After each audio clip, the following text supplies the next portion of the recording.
This fourth question, I hope you'll have a little patience with this one, because it concerns the way in which, as we do things and we're bringing new treasures out of the storehouse, but these are things that have not been done in the church for centuries, and so we're challenged. And often we're challenged by bringing some argument from some part of sacred tradition. And so the question is going to be concerning how to understand and deal with this.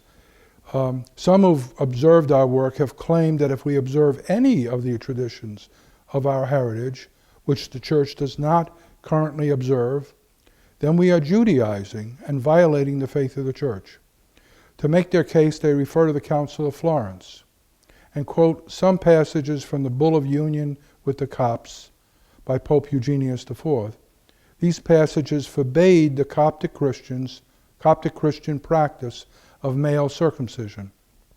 The pertinent passage reads, and I quote, "Therefore the Holy Roman Church denounces all who after the promulgation of the gospel observe circumcision, the Sabbath, and other legal prescriptions as strangers to the faith of Christ and unable to share in eternal salvation." In contrast, about 300 years later, in 1756, Pope Benedict XIV, in section 67 of an encyclical entitled Ex Quo, wrote the following, I quote, "It cannot be absolutely asserted that the man Judaizes who does something in the church which corresponds to the ceremonies of the old law. If a man should perform acts for a different end and purpose, even with the intention of worship and as religious ceremonies, not in the spirit of that law, nor on the basis of it, but either from personal decision, from human custom, or on the instruction of the church, he would not sin, nor could he be said to Judaize. So when a man does something in the church which resembles the ceremonies of the old law, he must not always be said to Judaize." The encyclical by Pope Benedict XIV provides a different perspective than the bull by Pope Eugenius. Of course, they were each treating different problems. Neither was dealing with the issue of preserving the identity and heritage of Israelites, an issue whose time had not come. So my question is, can you give us some guidance as to how we're to approach, interpret, understand these two teachings, which seem so contrary? Yes. One has to understand that you're dealing with two different contexts. First of all, the situation that Pope Eugenius faced and that which Pope Benedict XIV was facing. But at the same time, you're observing what we call a development of doctrine, in the sense that it's the one same doctrine about the truth of the Catholic faith, but a development in the understanding with regard to the practice of that faith. And I believe also in the text of Pope Eugenius, what he's dealing with is people who would carry out these practices in a way to renounce their Catholic faith. In other words, to make them conditions for salvation which they are not. As opposed to someone who circumcises or takes part in some other ritual as a Catholic, but not imposing this on everyone else. For instance, in the early situation in the early church, where the Judaizers were trying to impose circumcision on everyone, the church didn't condemn people for being circumcised. It just said you can't impose this on everyone as a condition for salvation. And the same way too, St. Paul cautioned the people that they shouldn't do things that would be a scandal to the Jewish people with regard to eating meats that were prohibited and so forth, because this was harmful to their faith. And we see this kind of understanding that to certain observances are not contrary to the faith. There's nothing, circumcision is not a denial of the Catholic faith.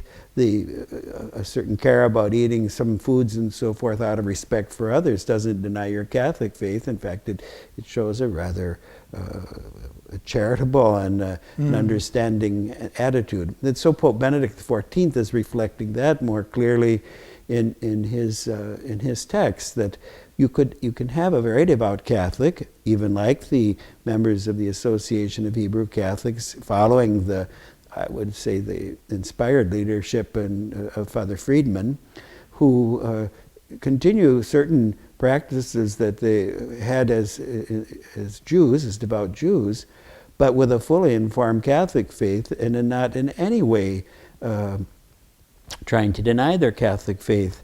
And there should not be anything in Jewish practice which is in itself a denial of the Catholic faith, because everything that our Lord revealed to His chosen people was in view of the coming of the Messiah. Right. And so all of those rituals understood, and practices understood properly, are going to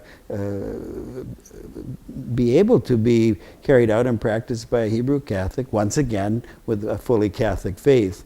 And if there was some practice, for instance, let's say that that there was some practice which involved, let's say, a denial of the victory of Christ over sin and death, that would be a different story. Right. For instance, if someone was having recourse, let's say, to a shaman or something for a healing, not believing that it is Christ alone who heals us and restores us, that could be a difficulty. But not these practices, all of which were preparing for Christ's coming, and Christ Himself said, I haven't come to abolish these things, but to bring them to their fulfillment. And so I don't see that difficulty. And I think these texts, one has to be very careful in bringing forward texts like this to condemn a present situation without putting them first, that text in its context, and then also the present situation. As you say, the time hadn't come yet for this kind of distinctive identity of the Hebrew Catholics within the church. Now it has, but these texts don't present a hindrance to that, or a roadblock, or in any way discourage that. What I would see is a great gift to the church. I think it's Hebrews, there's a discussion about the practices of the Old Testament were but a shadow, even though they had a reality to them, but they were but a shadow of the greater reality that comes about through Jesus, the Eucharist, the sacrament. And so the question that's posed to us, why do we want to go back and entertain a shadow when we have the reality? How would you address that? The word shadow that's used can also be understood using a different term, which is very dear to the church. We call a type, or a foreshadowing. Not a shadow in the sense of something that was dark or dim, but a foreshadowing, something that was lighting the way, or showing us, giving us a sign of what was to come. Take, for instance, the Paschal Lamb. Church iconography is filled with images of the Paschal Lamb.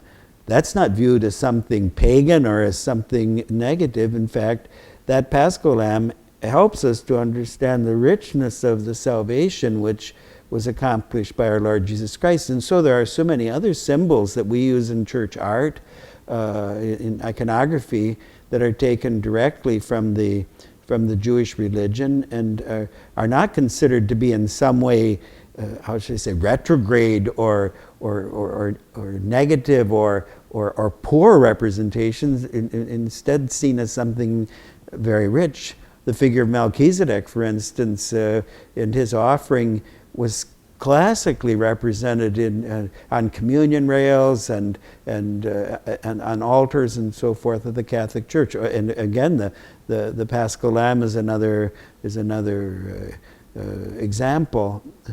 I think, for instance, too, of the Ten Commandments, of the Decalogue. When growing up as a Catholic, that was foundational. And of course, it should be the learning of the Decalogue as the way of life of a Catholic, certainly completed by our Lord Jesus Christ, but not in any way, not even in the slightest letter, lost. So I think that the passage from Hebrews and so forth has to be understood in that light, not shadow in the sense of something that darkens our our vision of the truth, but rather as something that leads us to a deeper appreciation of the truth. Does that make sense Yes, to you? yes, Oh, yeah. so- Good, thank you. That was an unexpected question, but Well, good question, I must say, if not to flatter you, but that was a